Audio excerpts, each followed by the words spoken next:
அனைவருக்கும் வணக்கம். நர்மதா அம்மாவின் பெண் அரசியல் 2ஆம் பாகம் மானுடத்தின் வெற்றி நூலிலிருந்து எதை பேச வேண்டும்?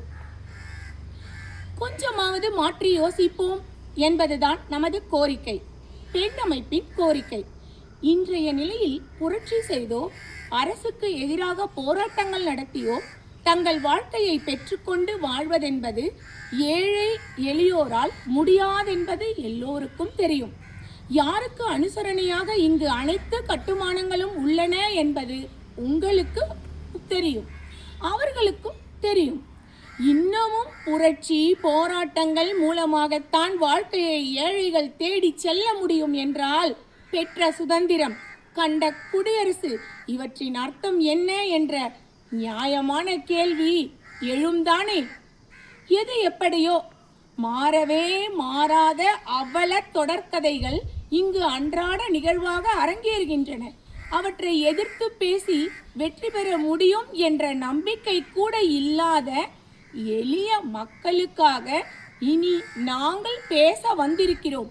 உலக மக்கள் தொகையில் சரிபாதியான பெண்கள் பேச வந்திருக்கிறோம்.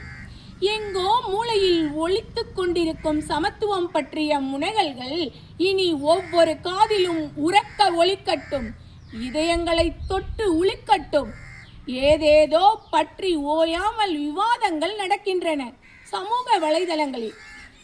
ஓவியா பற்றி விஜய் சேதுபதி, கமல், உதயநிதி, இன்பநிதி என்று எத்தனையோ தனிநபர் பற்றிய விவாதங்கள்.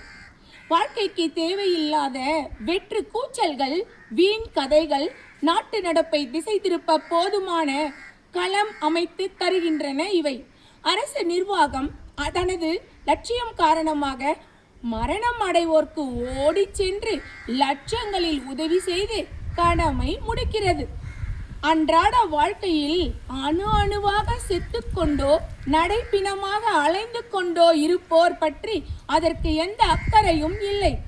நம்பிக்கை என்ற ஒன்றே அற்றுப்போன நிலையில் வாழ முடிந்தால் நல்லது, இல்லையெனில் என்ன செய்ய முடியும் என்று விரக்தியில் வாழ்கின்ற விளிம்பு நிலை மக்களுக்கு என்ன செய்ய உத்தேசித்திருக்கிறது அரசு?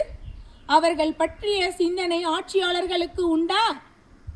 பிரம்மாண்டங்களை நோக்கிய பார்வை, அதில் கிடைக்கும் லாபம், விளம்பரம் இன்னும் பலவும் தேவையாக இருக்கிறது. கான்கிரீட், ஆற்றுமணல், சாலை அமைப்பு, மது ஆலைகள், மதுக்கடை, டெண்டர், கான்ட்ராக்டுகள் போன்றவையே உங்கள் ஆடுகளங்கள். செயல்கள் என்று வரும்போது எதையும் செயல்படுத்த தேவைப்படுகிறார்கள் எளிய மனிதர்கள். தம்மை சுரண்டலுக்கு தத்து கொடுக்கவென்றே இருக்கின்ற நமது சக மனிதர்கள். அவர்கள் பற்றி சிந்திக்க யார் இருக்கிறார்கள்? இரத்தமும் சதையுமாக இந்த உலகில் வாழ்க்கை மறுக்கப்பட்டு உழைக்கவென்றே பயன்படுத்தப்படுகின்ற மனித உயிர்கள் பற்றி யார் கவலைப்படுவது? துன்பத்தில் உழன்றபடி மெல்ல மெல்ல சாகும் அவர்கள் இப்பிறவியில் மனிதருக்கான வாழ்க்கையை வாழ ஏற்பாடு செய்வதுதான் அரசின் தலையாய கடமை என்பதை அரசுகள் இப்போதெல்லாம் சொல்வது கூட இல்லை. அரசு சார்ந்தோர் மனிதர்களாக இதயத்தில் கருணையுடன் அவர்களை பற்றி சிந்திக்க வேண்டும். ஒடிந்து விழுந்து விடுவதான தேகம், அதற்குள் குடிபுகுந்து விட்ட பல நோய்கள். அந்த நிலையிலும் பெற்ற குழந்தைகளை அப்பன் கைவிட்டாலும் தான் கைவிடாமல் போராடி கொண்டிருக்கும் எத்தனை பெண்கள்!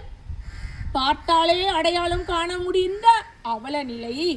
அவர்களுக்கு உதவ என்ன திட்டமிட்டிருக்கிறது அரசிடம்? கேமராவுடன் சென்று சந்தித்து பேசி வீடியோ பதிவிடுகின்ற நடிப்புகளும் நாடகமும் அவர்களின் துன்பத்திற்கான தீர்வாக இருக்க முடியுமா? ஆத்மார்த்தமாக அவர்கள் பற்றி சிந்திக்கின்ற அரசும் அதன் சார்பிலான மனிதாபிமானிகளும் அல்லவா இதற்கெல்லாம் நல்ல தீர்வு காண முடியும். மனிதர்கள் மனிதர்களாக வாழ முடியாத பூமியில் எதற்காக இத்தனை அர்த்தமற்ற பரபரப்புகள், போலித்தனமான கூச்சல்கள், உரையாடல்கள், உபதேசங்கள்? முதல்வன் திரைப்படம் போல அந்தந்த தீர்வுகள் அவ்வப்போது என்பது சாத்தியம்தானே? முயன்றால் எதுதான் இங்கு முடியாது? நல்லவர்கள் சேர்ந்து அமைக்கும் அரசியல் அமைப்பில் மிக இயல்பாக நல்லதே நடக்கும். கொரோனாவை ஒழித்து கட்ட களமிறங்கிய அதே தீவிரத்துடன் வறுமையை ஒழித்திட அரசு எந்திரங்கள் உடனே களமிறங்க வேண்டும். வறுமை என்பதை ஒரு சொல்லாக காதில் வாங்குபவர்களுக்கு அதன் கொடுமை தெரியாது. அதன் குரூர வலி, பக்க விளைவுகள் எதுவுமே தெரியாது. வாழ்வில் அதை அனுபவித்தோ உடனிருந்தோ பார்த்தோ உணர வேண்டும்.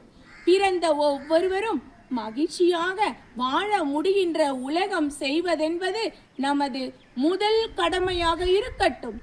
தேட முனைந்தால் தீர்வுகள் முன்வரும். அதற்கான முயற்சிகளே இங்கு இனி செயலாகட்டும். அதுவரை அதை வலியுறுத்தியே நாம் பேசுவோம். பெண் அமைப்பினர் பேசுவோம். நன்றி, வணக்கம்.